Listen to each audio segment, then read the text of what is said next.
নয়। এখন আমি আপনাদেরকে এমন অলৌকিক বিষয় দেখাবো যা এই সৌন্দর্যকে একটি ভিন্ন মাত্রায় নিয়ে যাবে। এমনকি কোরআনে কিছু শব্দের পুনরাবৃত্তির সংখ্যাও একটি অলৌকিকতা প্রকাশ করে। উদাহরণস্বরূপ ইয়াউম শব্দটির অর্থ দিন, যা কোরআনে ঠিক ৩৬৫ বার এসেছে। স্পষ্টতই এটা একটি বছরের দিনের সংখ্যার দিকে নির্দেশ করে। শাহার শব্দটির অর্থ মাস, যা কোরআনে ঠিক ১২ বার এসেছে, পুরো বছরের মাসের সংখ্যার নির্দেশ করার মতো। মালাক শব্দটির অর্থ ফেরেশতা, এর বিপরীত হলো শয়তান, দুটোই ৮৮ বার এসেছে। আপনি এটা এআই দিয়ে পরীক্ষা করে দেখতে পারেন। সংখ্যাগুলো একদম একই। জান্নাত এবং জাহান্নাম দুটোই ৭৭ বার এসেছে। রাজুল এবং ইমরা উভয়ই ২৪ বার করে এসেছে।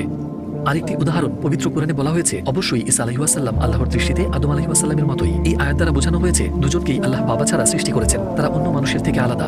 মজার ব্যাপার হচ্ছে তাদের দুজনের নামই ঈসা এবং আদম কোরআনে ২৪ বার এসেছে। সমানভাবে তাদের নাম নেওয়া হয়েছে। এবার আপনাদেরকে সম্পূর্ণ ভিন্ন একটা উদাহরণ দেই। কোরআনে সবচেয়ে বড় সূরা, সূরা আল বাকারায় ২৮৬টি আয়াত আছে।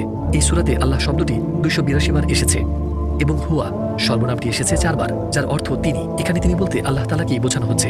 দুটো যোগ করলে নিখুঁতভাবে হয় ২৮৬ বার, যা হুবহু সূরাটির আয়াত সংখ্যার সমান। অথবা সূরা আল নিসার কথা যদি ধরি, আল মায়েদা এবং সূরা আন নাম, এই তিনটি সূরার মোট আয়াত সংখ্যা ৪৬৪। বলুন তো কি ঘটল?